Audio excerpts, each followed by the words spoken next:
This is MacroVoices, the free weekly financial podcast targeting professional finance, high net worth individuals, family offices, and other sophisticated investors.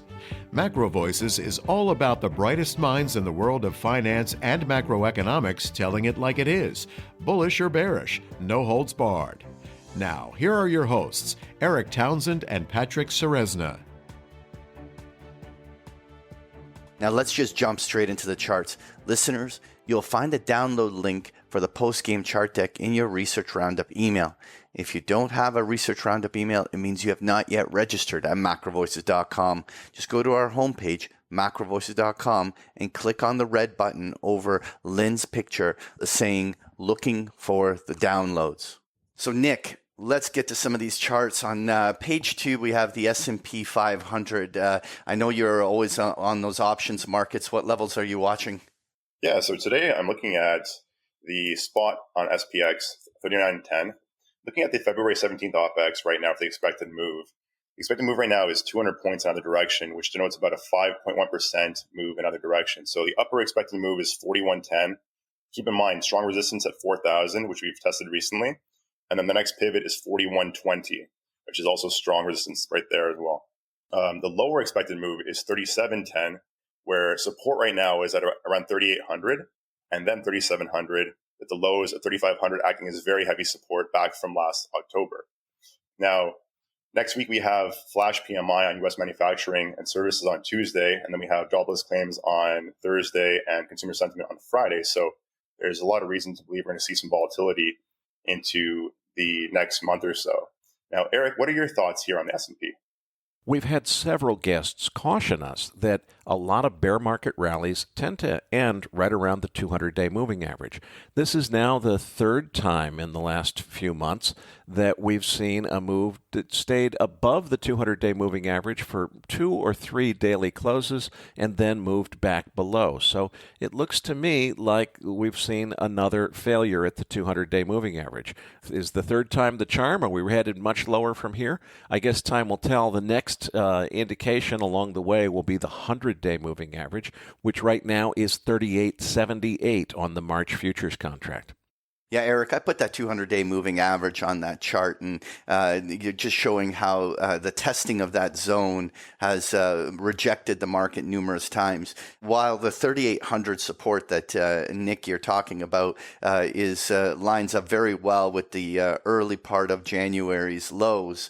The level that I'm actually watching is closer to this 3,900 where we're trading right now, because if the bulls are going to still keep control of this market, I look at it that they need to keep it above this 3,900 level. These 2-day little pullbacks should immediately be bought on dip if the market is heading higher. I think it really starts to show technical deterioration if we're already heading to 3,800. And while certainly little support lines along there could hold, with the vulnerability of the market where we are, once we're down to 3,800, I think some of those lower boundary targets that you have down toward 3,500 have to be seriously considered under those conditions. What else are you watching on that? Well, I was looking at some hedges on S&P right now for myself going forward a month, just factoring in that we have earnings coming up as well. And so I always think to myself, how much insurance do I want to pay for my portfolio right now? And one of the best ways that I find to hedge myself is using butterfly put spreads. So again, this is purely a hedge idea that I'm thinking about using myself. I haven't put it on yet, so the price will obviously change at open today as we adjust prices at open.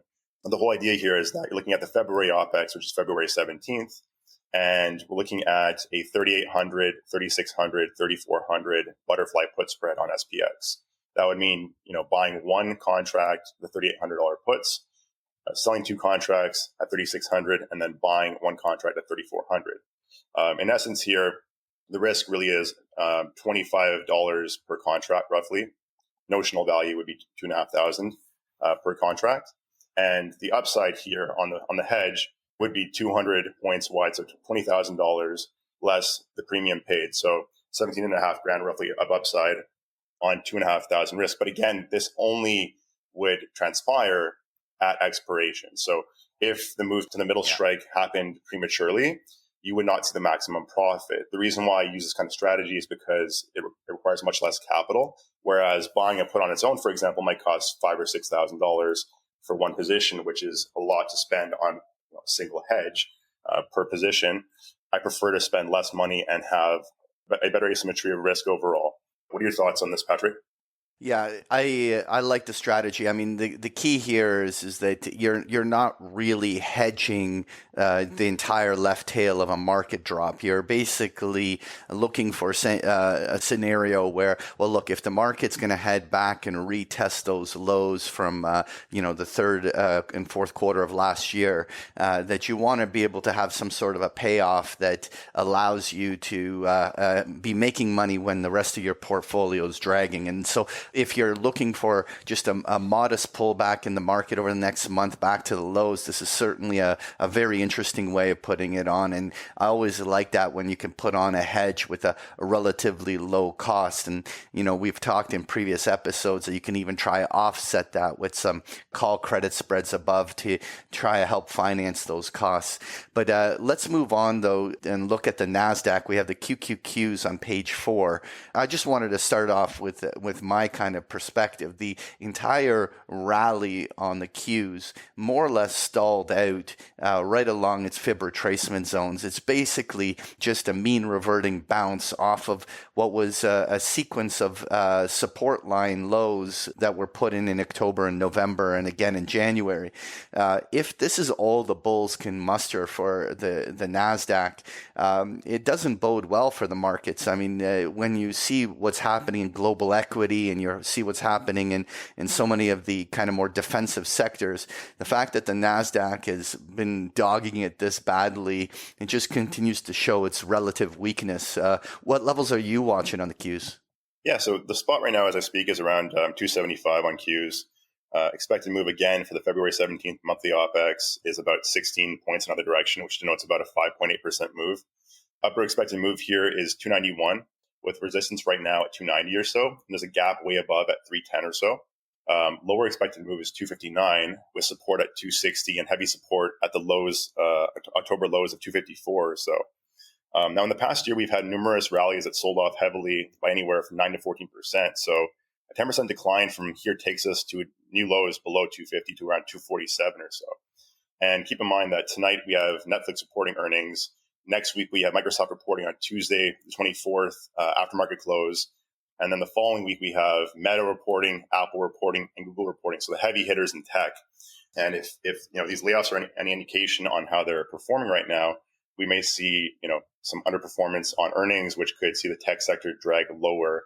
Although it's possible that with layoffs being accrued over the last few months, like for example at Meta, they may see lower capital expenditures, which may boost EPS perhaps. But again, that's just a small little thought I had right there. Overall, I'm pretty bearish on the tech sector right now. Right. And so one of the things, we were just talking about hedging out with the S&P 500. If one was in the Qs and wanting to hedge that out, you also put up here on page 5 a put butterfly spread. Let's talk about it. Yeah. So similar idea to the SPX one we just discussed. So you have a 270, 250, 230 put butterfly spread for the February 17th monthly OPEX. The reason why I chose that expiration date is because it encapsulates all of the tech earnings, right? And the reason why I chose the strike prices, obviously, are because if we hit that middle strike at the 250 area, that would denote new lows. And so that would be the target area where you'd want this to end up if you were hedging with this strategy.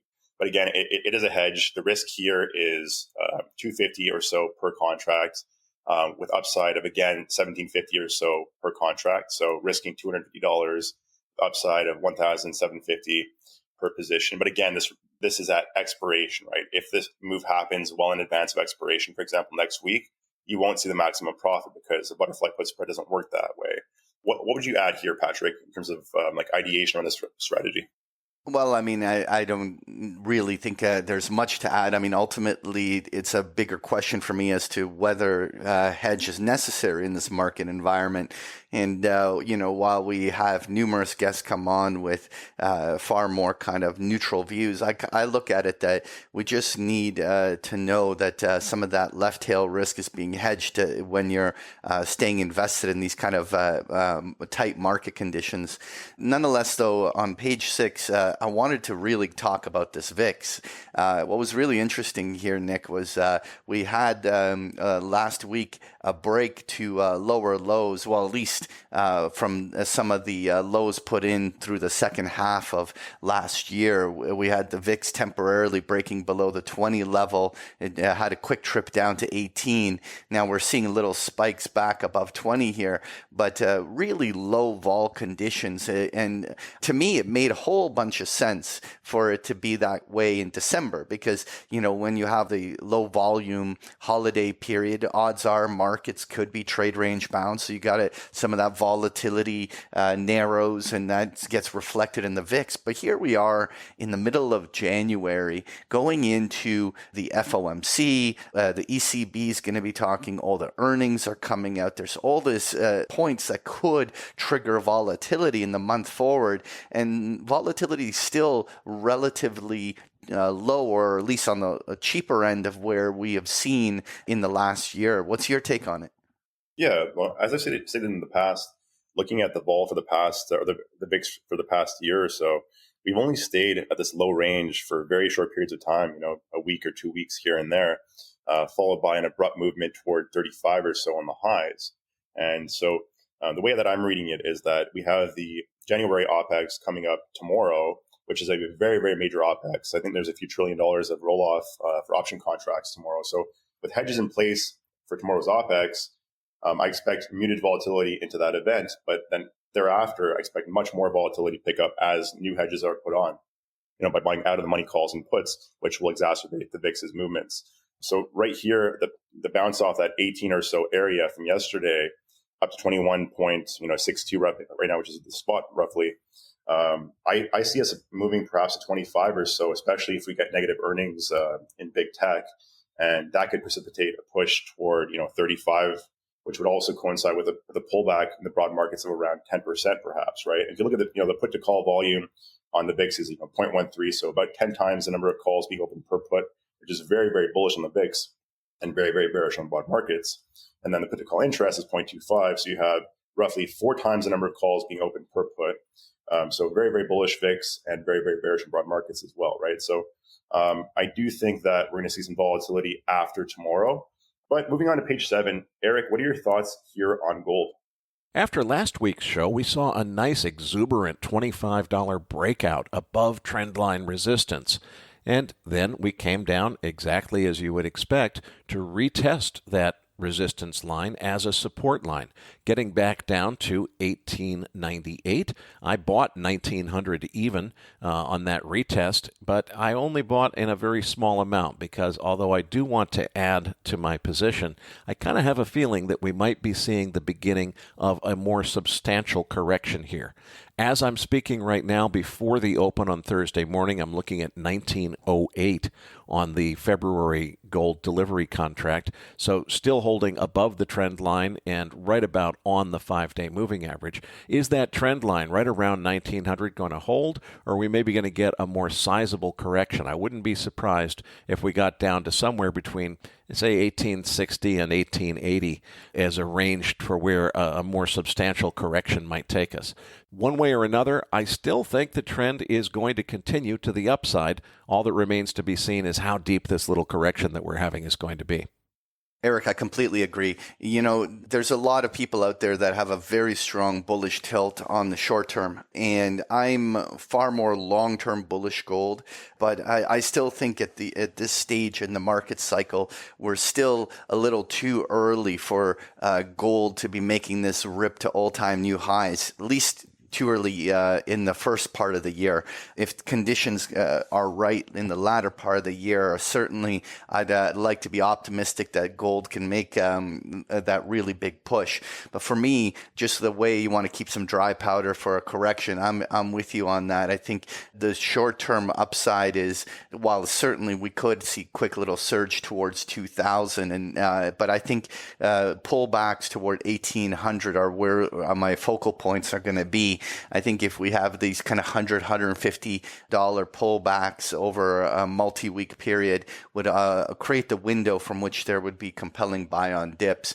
What I wanted, though, move on here to page 8, where I have crude oil.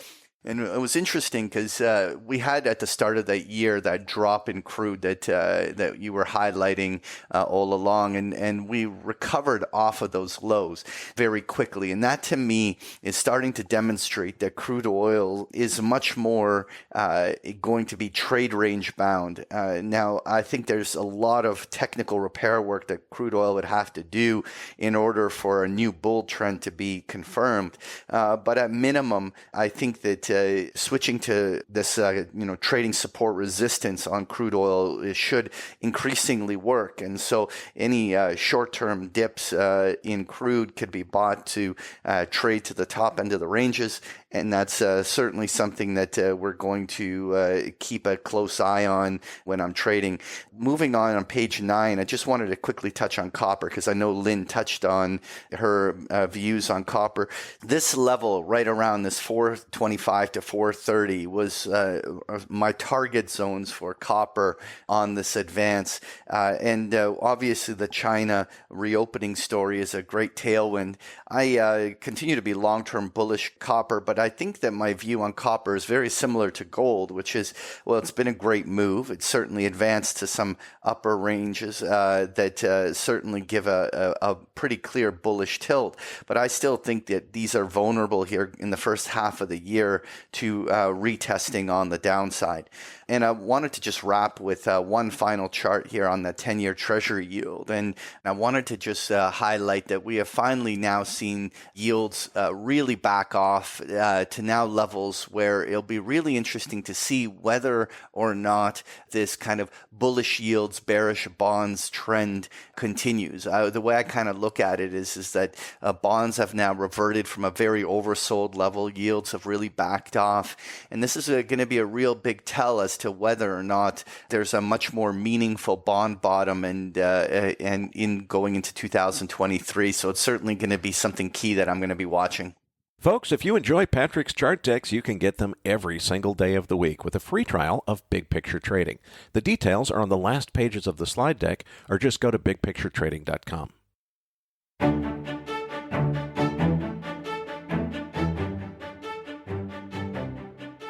That concludes this edition of MacroVoices. Be sure to tune in each week to hear feature interviews with the brightest minds in finance and macroeconomics. MacroVoices is made possible by sponsorship from BigPictureTrading.com, the Internet's premier source of online education for traders. Please visit BigPictureTrading.com for more information. Please register your free account at MacroVoices.com. Once registered, you'll receive our free weekly Research Roundup email containing links to supporting documents from our featured guests and the very best free financial content our volunteer research team could find on the internet each week. You'll also gain access to our free listener discussion forums and research library. And the more registered users we have, the more we'll be able to recruit high-profile feature interview guests for future programs. So please register your free account today at macrovoices.com if you haven't already. You can subscribe to MacroVoices on iTunes to have MacroVoices automatically delivered to your mobile device each week free of charge. You can email questions for the program to mailbag@macrovoices.com, and we'll answer your questions on the air from time to time in our mailbag segment. MacroVoices is presented for informational and entertainment purposes only. The information presented on MacroVoices should not be construed as investment advice. Always consult a licensed investment professional before making investment decisions. The views and opinions expressed on MacroVoices are those of the participants and do not necessarily reflect those of the show's hosts or sponsors. MacroVoices, its producers, sponsors, and hosts Eric Townsend and Patrick Ceresna shall not be liable for losses resulting from investment decisions based on information or viewpoints presented on MacroVoices. MacroVoices is made possible by sponsorship from BigPictureTrading.com and by funding from Fourth Turning Capital Management, LLC. For more information, visit MacroVoices.com.